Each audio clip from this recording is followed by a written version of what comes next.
설교의 제목은 부르심과 택하심을 굳게 하라라는 제목입니다. 어, 제가 이제 유튜브를 보다가 예전에 어느 수백억 자산가의 이야기를 들었습니다. 그런 얘기는 예전에 봤는데도 까먹질 않더라고요. 아직도 기억이 납니다. 그 사람이 이제 주식으로 돈을 벌었습니다. 그런데 원래는요, 주식을 했던 사람이 아닙니다. 원래는 학교에서 이렇게 가르치는 일을 하셨던 분인데, 은퇴할 때쯤에 해서 주식 투자를 이렇게 마음 먹었답니다. 그분이 먼저 한 게 뭐냐면 책을 읽었답니다. 그래서 주식에 관한 책을 이렇게 읽는 게 하루 일과였대요. 그래서 그 책을 읽고 그분이 했던 게 요약을 했답니다. 요약이 이제 긴 거를 짧게 줄이는 거잖아요. 그러니까 자기 안에서 이해하지 않으면 요약을 할 수가 없잖아요. 그분이 했던 게 요약입니다. 그분이 요약을 해가지고 수천 권의 책을 읽고 그거를 이제 한 문장으로 옮겼습니다. 제가 그분이 요약한 비결을 알려드리겠습니다. 여러분 주식 투자할 때 이게 바로 주식 투자의 성경 비결인 줄 믿습니다. 여러분 그 사람이 이렇게 얘기해요. 싸게 사서 비쌀 때 팔아라. 이게 그분이 이제 요약한 겁니다. 다들 이제 일체의 비결을 배웠노라.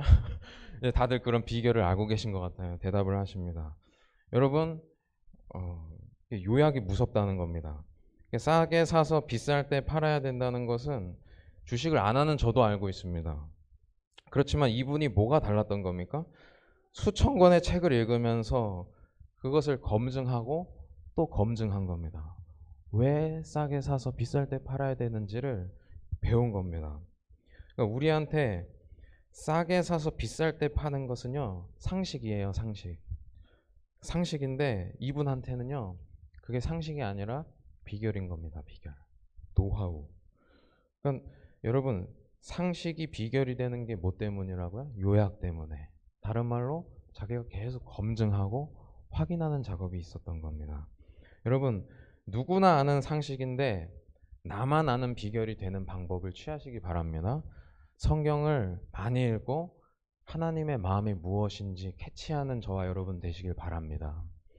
여러분, 이제 성경도 마찬가지입니다. 이 두꺼운 성경책을 이제 요약하라고 하면 어떻게 되냐면요. 마틴 루터가 한 말입니다. 성경책을 쥐어짜면 빨간 피가 나온다. 이게 무슨 말일까요?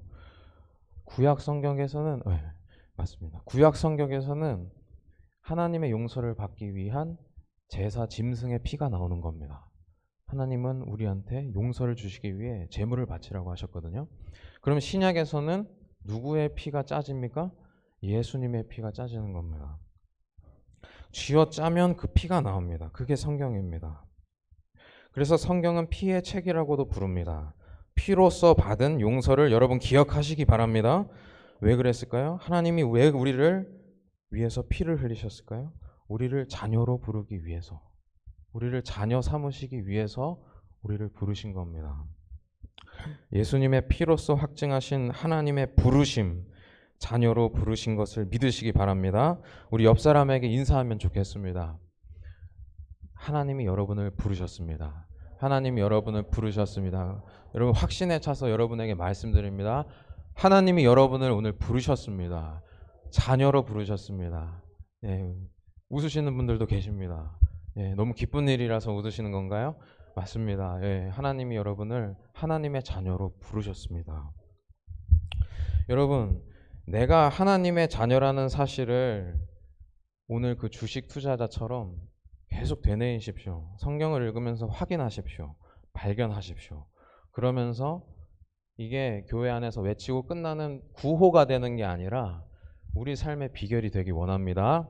우리 삶의 진짜 신앙으로 하나님의 자녀입니다 하고 우리가 뒤돌아서면 까먹는 구호가 아니고 우리 삶의 진짜 신앙으로 자리매김하길 원합니다.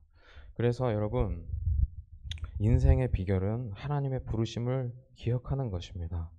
베드로 사도도요 비슷한 말을 합니다. 오늘 본문 1장 2절을 한번 틀어주시면 함께 볼까요? 네, 2절에 함께 읽습니다. 시작. 하나님과 우리 주 예수를 알므로 은혜와 평강이 너희에게 더욱 많을지어다. 아멘. 여러분, 주 예수를 알므로 은혜와 평강이 더욱 많다. 여러분, 뭔가 알아갈 때를 생각해 보세요. 뭔가 배울 때를 생각해 보시면요, 우리가 학교나 직장에서 배워나갈 때 그것은 흔하게 생존 수단으로서 그렇게 배웁니다. 그러니까 시험을 치기 위해서, 통과하기 위해서 그거를 배운다는 겁니다. 세상이 우리한테 제시한 기준을 통과하기 위해서 우리는 알아갑니다. 세상이 우리한테 제시한 기준을 넘어가기 위해서 우리는 배웁니다. 높은 기준, 잘 살려면 더 높은 기준을 우리한테 세상은 제시합니다. 그걸 통과하려면 더 알아야 되는 거예요. 더 배워야 하는 겁니다. 그래서 세상에서 알아간다는 거는 노동이고, 잘 살려면 더 배워야 됩니다. 우리는 안간힘을 쓰면서 배우게 됩니다. 학교에 들어가서 그걸 시작하고 직장 생활에서도 여전히 끊이질 않습니다. 그런데 베드로는 뭐라고 말하냐면 우리 주 예수를 알므로 은혜와 평강이 너희에게 더욱 많을지어다.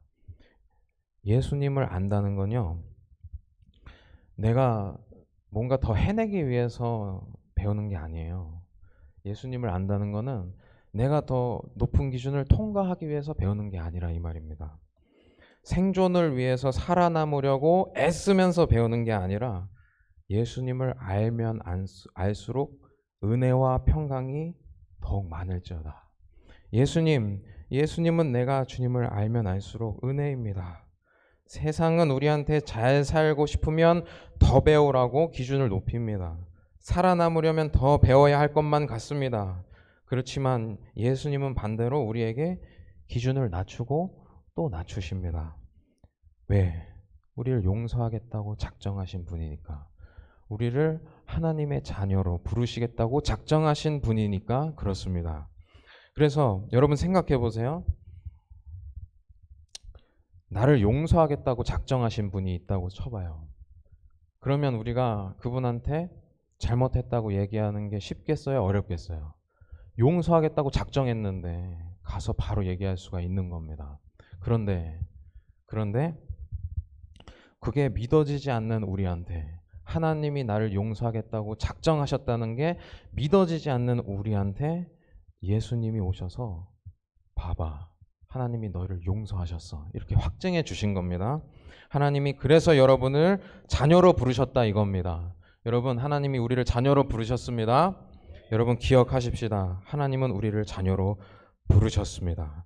주님은 우리를 만나면 만날수록 은혜와 평강이 더욱 많게 하셨습니다. 그래서 우리가 주님 앞에 나아가서 회개할 수 있고, 잘못한 게 생각나면 생각나는 대로 고백할 수 있는 것입니다. 주님이 우리에 대한 기준을 낮추셨기 때문에, 우리를 용서하기로 작정하셨기 때문에, 하나님의 자녀로 우리를 부르셨기 때문에 우리는 주님 앞에 낮아지고 더 낮아질 수가 있는 겁니다. 하나님은 우리를 자녀로 부르셨습니다.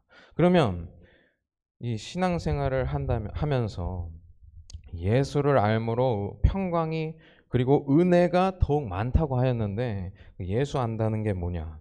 오늘 본문 3절을 보시겠습니다. 함께 볼까요? 3절을 보면 이렇게 말해요. 그의 신기한 능력으로 생명과 경건에 속한 모든 것을 우리에게 주셨으니. 누구에게 주셨다고요? 우리에게 주셨으니 이는 자기의 영광과 덕으로서 우리를 부르신 이를 알므로 말미암아. 이게 여러분, 이 당시에 이게 번역이 돼가지고 말이 어렵습니다. 근데 뭔 말이냐면 원래는 우리한테 줄 수 없는 거예요. 그러니까 우리가 원래는 이게 살다 보면 이 죄 지은 것 같고 뭔가 죄책감이 들고 남들 이해 못 하겠고, 왜? 남들은 틀렸고 나는 맞아. 다 그렇게 이게 살게 된 게 죄인의 본성이니까. 우리는 하나님이 우리를 용서하셨다는 것을 이해하기 어려워요. 감수성에 문제가 생긴 겁니다. 하나님을 느낄 수가 없어요. 그런데 우리는 받을 수 없는데 그의 신기한 능력으로, 신기하다는 것은 신성한 능력입니다. 그의 신성한 능력으로 생명과 경건에 속한 모든 것을 우리에게 주셨다는 겁니다. 그래서 우리가 받았다는 겁니다. 이는 그래서 자기의 영광과 덕으로서 우리를 부르신 이를 알므로 말미암음이라. 이게 뭔 말이냐면 하나님이 우리한테 원래는 줄 수 없는 것을 그분의 신성한 능력으로 주셨어요. 주셨습니다. 그걸 받았어요. 그걸 어떻게 알아요? 하나님의 영광과 덕으로서 우리를 부르셨다는 겁니다. 우리 삶에 하나님의 영광이 드러나야 돼요. 하나님의 덕이 드러나야 돼요. 그걸 통해서 하나님이 우리한테 그 큰 언약을 주셨구나. 우리한테 그 구원하신다는 하나님의 자녀로 노래를 불렀다는 약속을 주셨구나. 이걸 알아본다는 겁니다. 그러면 4절에 뭐라고 얘기를 하냐면 썩어질 것을 피하여 4절 마지막에 얘기를 하죠. 썩어질 것을 피하여 신성한 성품에 참여하는 자가 되게 하려 하셨느니라. 이게 다르게 표현하면요. 이겁니다. 너희가 예수님을 믿는다면 정욕을 따르는 게 아니고 하나님의 성품으로 살아야 돼. 이겁니다. 신성한 성품. 하나님의 성품으로 살아야 돼. 이 말입니다. 여러분 이게 베드로후서가 말이 좀 강합니다. 너희가 이렇게 살아야 돼. 이 말이 좀 세게 와닿습니다. 왜 그러냐면 왜 베드로가 이렇게 강하게 얘기하냐면 베드로 전서랑 베드로 후서가 성경에 있습니다. 베드로가 먼저 쓴 게 전서고 베드로가 나중에 쓴 게 후서입니다. 근데 베드로 전서랑 후서가 달라요. 느낌이. 베드로 전서는 아내야 남편에게 순종해라. 남편아 그 아내에게 사랑해라. 그리고 서로 기도하고 봉사하고 대접해라. 이게 베드로 전서에서 많이 하는 얘기입니다. 근데 베드로 후서는 이런 얘기를 합니다. 썩어질 세상을 조심해라. 심판이 있다. 정욕을 피해라. 하나님이 우리를 부르신다. 이런 얘기를 합니다. 여러분 왜 이렇게까지 베드로 후서에서 베드로가 강하게 얘기하냐면 베드로 후서는요 유언장에 가까워서 그렇습니다. 우리가 본문에서 읽지 않았지만 베드로후서 1장 14절을 보면요 이렇게 얘기합니다. 이는 우리 주 예수 그리스도께서 내게 지시하신 것 같이 나도 나의 장막을 벗어날 것이 임박한 줄을 알미라. 장막을 벗어날 것이 임박한 줄 안다는 건 뭔 말이냐면 내가 이제 세상을 떠날 날이 왔다는 겁니다. 여러분 베드로가 어떻게 죽었는지 아십니까? 아시는 분들도 많을 겁니다. 베드로는요 순교자입니다. 하나님의 12제자가 있었는데 그 제자들은 전부 다 순교하고 사도 요한도 끓는 기름에 빠졌다가 다시 나오면서 죽은 줄 알았지만 기적적으로 목숨을 부지하면서 살았습니다. 그러니까 제자들의 삶이라는 건 그런 거예요. 초대교회 시대의 제자들은 순교를 당하면서 믿음을 증언했습니다. 그러니까 베드로가 자기 죽음을 앞두고 이렇게 얘기를 한 겁니다. 베드로는 네로 황제가 전국적으로 기독교인들을 색출할 때 잡혀가지고 십자가에 못 박힙니다. 자신은 감히 그리스도가 달린 십자가에 똑같이 매달릴 수 없다면서 거꾸로 매달아 달라고 요청합니다. 그렇게 순교했습니다. 여러분 베드로의 그 진지함이 느껴지시나요? 베드로가 왜 이렇게 강하게 얘기하는지 이해가 되시나요? 유언장처럼 베드로 후서를 썼기 때문입니다.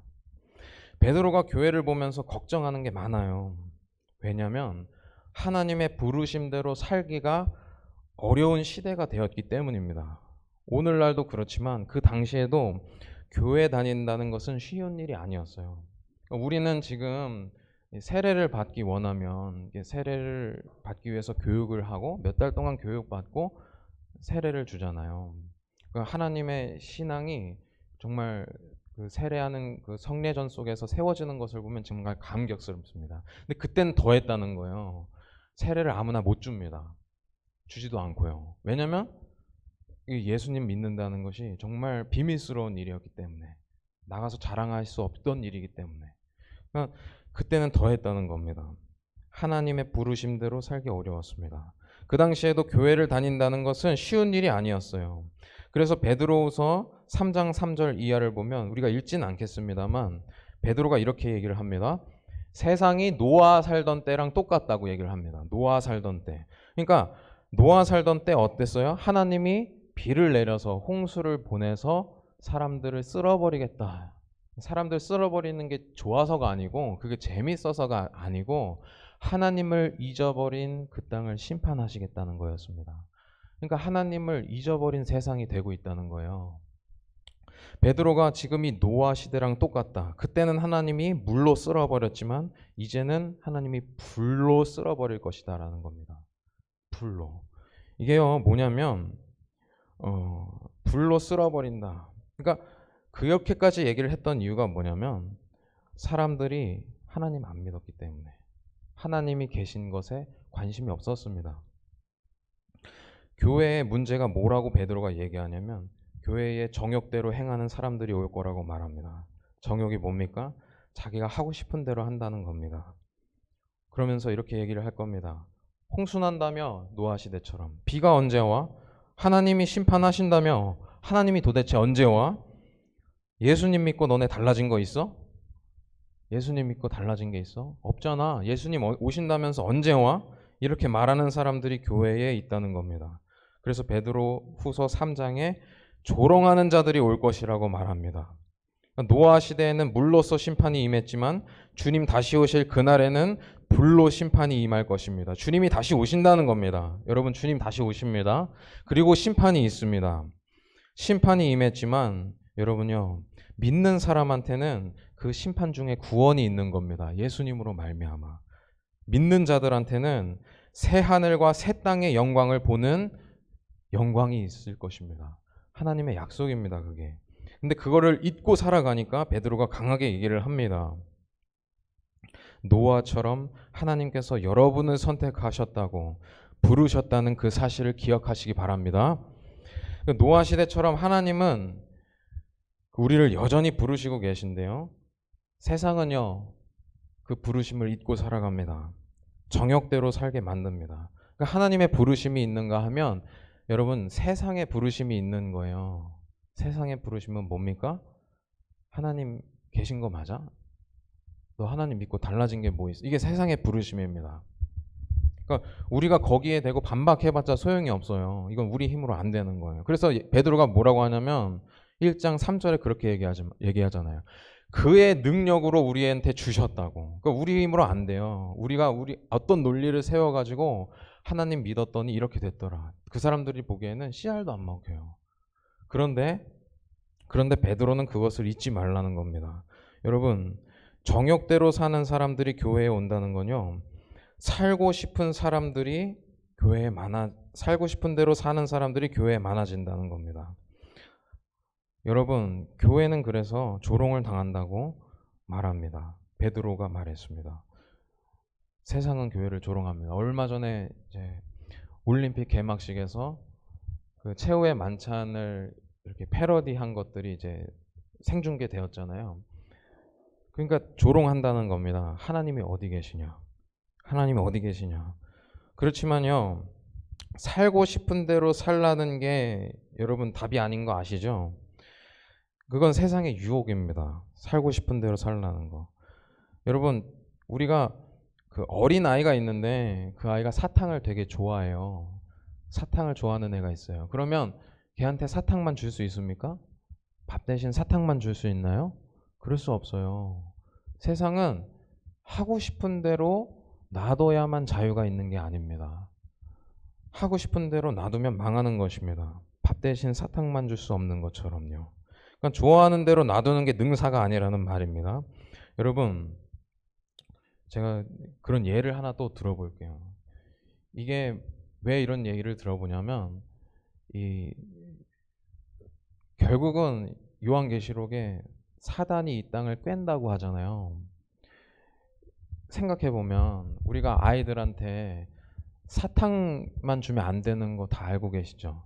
우리 이거 책을 수천 권 읽어야지 아는 거예요? 아니에요. 이거 요약해야지 아는 거 아니란 말이에요. 아이들한테 가르쳐야 되고 아이들한테 너네가 힘들어도 이렇게 살아야 돼 라는 걸 알려주는 거는 어려운 게 아닙니다. 근데 요한계시록에 말한 것처럼 사단이 꿰어요.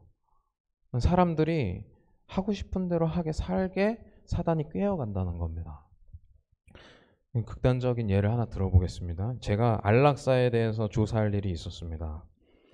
잘 사는 나라에서 그리고 선진국들에서 안락사를 인정해 주는 거 아십니까?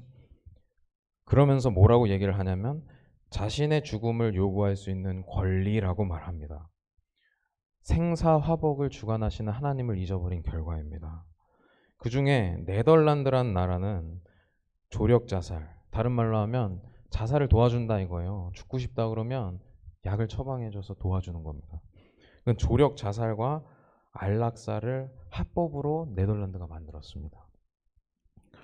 심지어 그 합법적으로 자살하려고 도와달라고 그러면 도와줘야 되는 나이가요.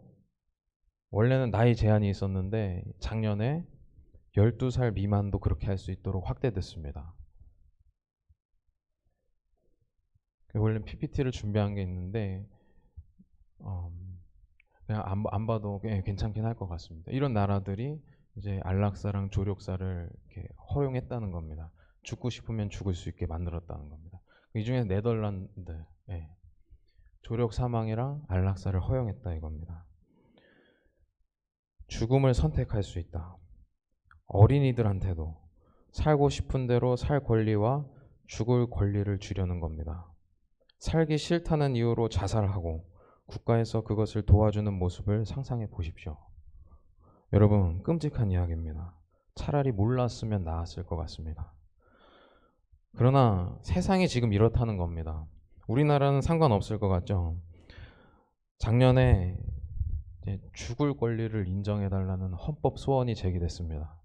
원래 2017년도와 그 전에 한번 이렇게 죽을 권리를 인정해달라는 그 헌법 소원이 제기됐는데 그때는 기각됐어요. 근데 지금은 그걸 검토 중이에요.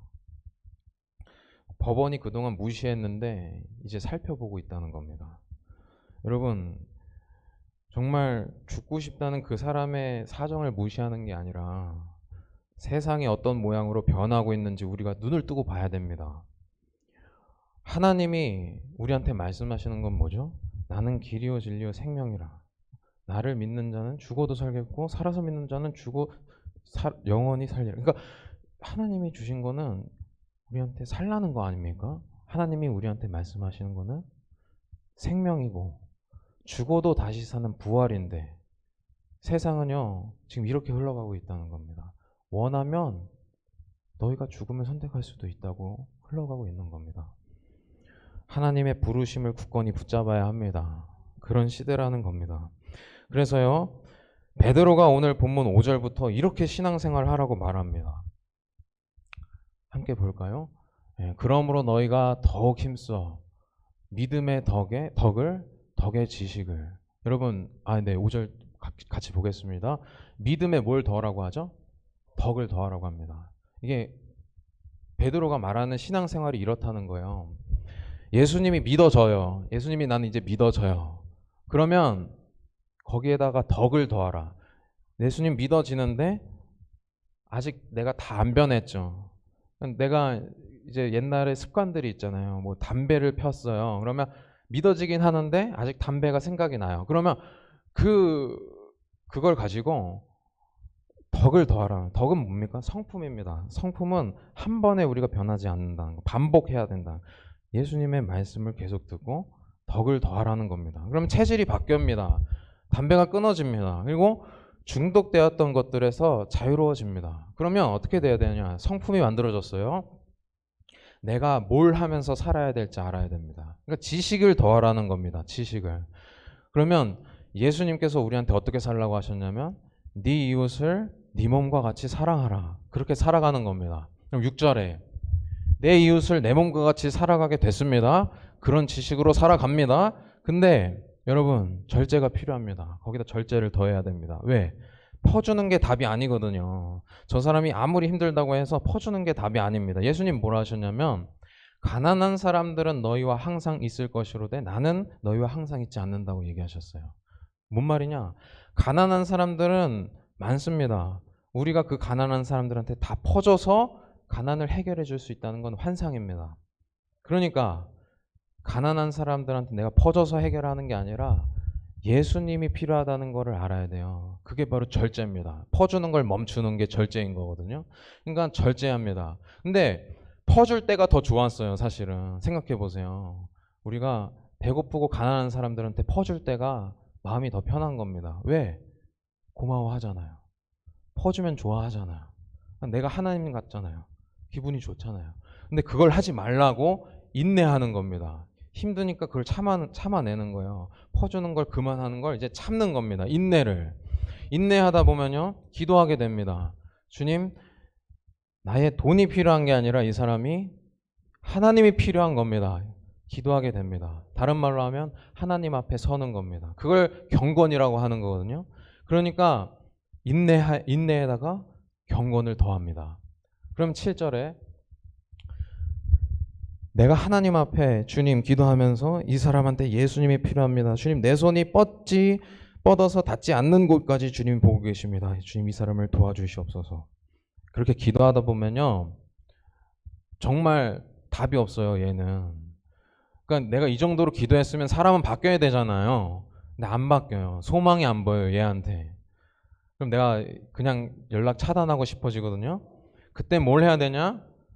하나님이 얘를 위해서 죽으셨지, 이걸 기억해야 됩니다. 그래서 얘가 나의 형제가 되었구나. 그래서 형제 우애를 더하라는 겁니다.